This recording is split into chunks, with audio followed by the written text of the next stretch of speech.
Hello दोस्तों, आप लोग कैसे हैं। आप लोगों का हमारे YouTube channel the education platform bye Amit sir पर स्वागत है। आज हम लोग धातु और अधातु के पार्ट 1 में कुछ ऑब्जेक्टिव देखे थे, तो आज हम लोग ये पार्ट 2 लेकर आए हैं, जिसमें कि हम लोग कुछ महत्वपूर्ण क्वेश्चन की यहाँ पर डिस्कशन करेंगे, जो आपके एग्जाम के पॉइंट ऑफ व्यू से बहुत ही इम्पोर्टेंट है। तो हम लोग देखते हैं क्या है हमारा पहला क्वेश्चन क्या है। तो क्वेश्चन है कि बॉक्साइट निम्नांकित में से किस धातु का अयस्क है। बॉक्साइट निम्नांकित में से किस धातु का अयस्क है। तो जैसे बॉक्साइट हो गया, ये सब किसका अयस्क होता है। तो बॉक्साइट जो है आपका एल्युमिनियम है ना। बॉक्साइट किसका अयस्क है, तो किस धातु का अयस्क है, तो एल्युमिनियम का अयस्क है। तर धातुओं की क्रियाशीलता का जो है यहाँ पर सही क्रम कौन सा है पूछा है। 13 नंबर का जो क्वेश्चन है आपका, पूछा है कि धातुओं की क्रियाशीलता का सही क्रम कौन सा है। तो ऐसे क्वेश्चन में अक्सर जो है गलती होने की चांसेस बहुत ज़्यादा होती है, लेकिन आप लोग क्या करोगे। तो मैंने यहाँ पर कुछ इस तरह से जो डिस्कशन तरह से आ रहा है, मतलब इस तरह का जो क्वेश्चन आ रहा है, तो उसके लिए मैंने एक यहाँ पर सीरीज दे रखा है। तो आप लोग इसे जरूर नोट कर लोगे और इसे याद कर लोगे अच्छी तरीके से। तो ये है धातुओं की क्रियाशीलता श्रेणी है ना। धातु की क्रियाशीलता श्रेणी,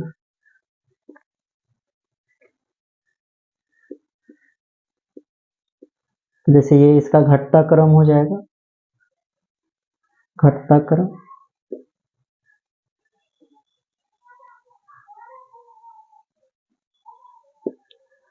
तो सबसे अगर ज़्यादा क्रियाशील अगर कौन सा धातु होगा, तो आपका है पोटेशियम है, सोडियम है, बेरियम है, कैल्शियम है, मैग्नीशियम, इस तरीके से आपका है ना ये क्रम चलता रहता है। सबसे अधिक ये होगा क्रियाशील, उसके बाद आपका इससे कम क्रियाशील सोडियम होगा, उसके बाद आपका बेरियम होगा। इस तरीके से घटता चला जाएगा क्रियाशीलता का क्रम। तो यहाँ पर हम लोग देखते हैं क्या है हमारा। तो सबसे अधिक क्रियाशील अगर देखिए यहाँ पर पोटेशियम किसी में नहीं है, लेकिन ये चारों ऑप्शन सभी है ना। जैसे सोडियम है, जिंक है, मैग्नीशियम है और कॉपर है। देख लेते हैं, सोडियम है, जिंक है, मैग्नीशियम है और कॉपर है। तो जिंक है, मैग्नीशियम है, कॉपर है। तो आप लोग देख सकते हो कि सबसे ज्यादा क्रियाशील कौन, सोडियम। सोडियम के बाद आपका क्या हो जाएगा, मैग्नीशियम। सोडियम के बाद मैग्नीशियम, मैग्नीशियम के बाद आपका जिंक और जिंक के बाद आपका क्या हो जाएगा, कॉपर। तो देख लो कहाँ है ऑप्शन कौन सा आपका सही है।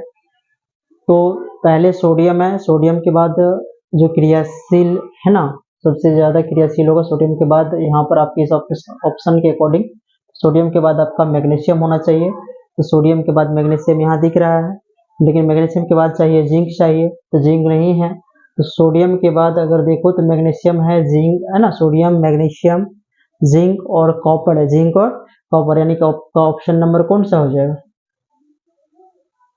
आपका ऑप्शन नंबर डी सही हो जाएगा, है ना। तो ये बहुत ही इंपॉर्टेंट आपका सक्रियता श्रेणी है और इससे अक्सर क्वेश्चन पूछे जाएंगे। इससे आपका क्वेश्चन इस बार भी 2024 में जो एग्जाम होगा बिहार बोर्ड के बच्चों का, क्लास 10 वालों का, तो उसमें से आपको जो है इसमें से एक ना एक क्वेश्चन अवश्य रहेगा। तो चलिए देखते हैं आगे कौन सा क्वेश्चन है।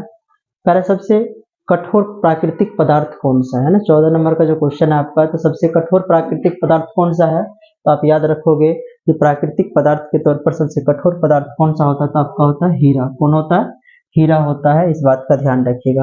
हीरा, ग्रेफाइट, ये सब कार्बन का अपरूप है, आप ध्यान रखेंगे। कर निम्नलिखित में से कौन अधातु है, कौन क्या है, अधातु है। तो जैसे कि आप समझ सकते हो कि ये जो आपका है ना, फॉस्फोरस है, ये क्या है, अधातु है। फॉस्फोरस क्या है, अधातु है, इस बात का ध्यान रखिएगा। कर निम्नलिखित में कौन विद्युत का सुचालक है। तो जैसे कि विद्युत का सुचालक आपका ग्रेफाइट क्या होता है, विद्युत का सुचालक होता है। ग्रेफाइट क्या होता है, विद्युत का सुचालक होता है, जबकि वहीं पर हीरा जो है विद्युत का क्या होता है, कुचालक होता है, इस बात का ध्यान रखिएगा। कर सक्रियता श्रेणी में निम्नलिखित में से कौन सबसे अधिक क्रियाशील धातु है। देखिए यही इसी से फिर आपका एक क्वेश्चन आ चुका है ना। तो सक्रियता श्रेणी में निम्नलिखित में से कौन सबसे अधिक क्रियाशील धातु है।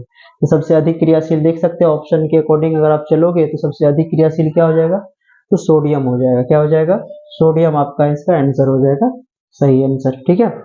अगर शुद्ध सोना कितने कैरेट का होता है तो याद रखेंगे 24 कैरेट का होता है ना। शुद्ध सोना कितने कैरेट का होता है? 24 कैरेट का होता है। शुद्ध सोना कितने कैरेट का होता है? 24 कैरेट का। जबकि जो आभूषण बनाने में हम लोग 22 कैरेट सोने का प्रयोग करते हैं। कितने कैरेट का? 22 कैरेट सोने का हम लोग प्रयोग करते हैं। ठीक है, चलिए देखिए,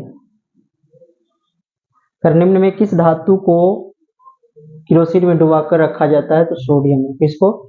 सोडियम को केरोसिन में डुबाकर रखा जाता है ना।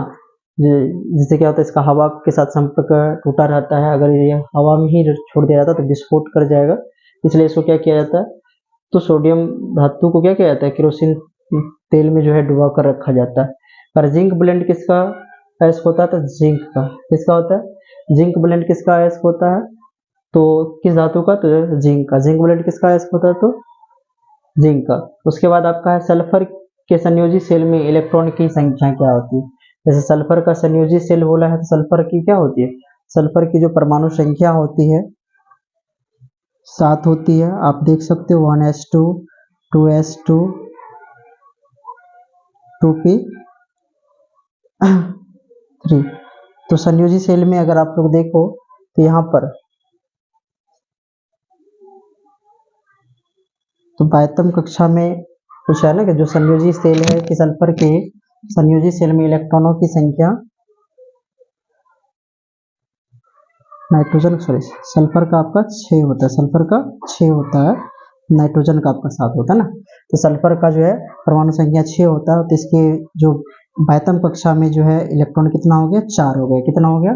तो संयोजी सेल में क्या पूछा है? सल्फर की संयोजी सेल में है ना, सल्फर की संयोजी सेल में इलेक्ट्रॉनों की संख्या कितनी होती है? तो आप याद रखोगे 4। कितनी हो जाएगी? 4 हो जाएगी। फिर क्यूप्राइट किस धातु का अयस्क है? तो आप याद रखिएगा क्यूप्राइट जो है Cu2O ये कॉपर का अयस्क होता है। किसका अयस्क होता है? कॉपर का अयस्क होता है। इस बात का ध्यान रखिएगा है ना। तो हम लोग यहाँ से ये जो कुछ महत्वपूर्ण क्वेश्चन आपको हम लेकर आए हैं है ना, तो ये पार्ट 1 क्लियर हो कर चुके हैं। तो जो भी बच्चे नहीं देखे हैं, जो दोस्त लोग नहीं देखे हैं, वो अवश्य देख लीजिएगा, क्योंकि ये आपके ना मार्क को इंक्रीज करने में मदद करेगा। तो अभी और इस चैप्टर में धातु अधातु में और सारे ऑब्जेक्टिव क्वेश्चन हम आप लोगों के लिए लेकर आएंगे, लेकिन जितने भी मैंने यहाँ पर क्वेश्चन किया है वो बहुत ही इम्पोर्टेंट है। और ये वीडियो हमारी अच्छी लग रही हो आप लोगों को तो आप लोग अपने दोस्तों के साथ अवश्य इसको शेयर करें, ठीक है, और कमेंट अवश्य करें। इससे हमें अच्छा लगता है कि हम बच्चों के लिए कुछ अच्छा कर पा रहे हैं, ठीक है। तो चलिए ध्यान दीजिएगा इस, है ना, इस सभी को। और मैं कुछ अयस्क और धातु और उनके अयस्कों का भी वीडियो मैं डाल दूंगा, जिससे कि आपको क्वेश्चन पूछे जाते हैं, उसके अनुसूत्र पूछे जाते हैं, ठीक है। और कौन सा अयस्क किसका किस धातु का है ये भी क्वेश्चन पूछे जाते हैं, तो मैं इस चीज को डाल दूंगा, ठीक है। धन्यवाद।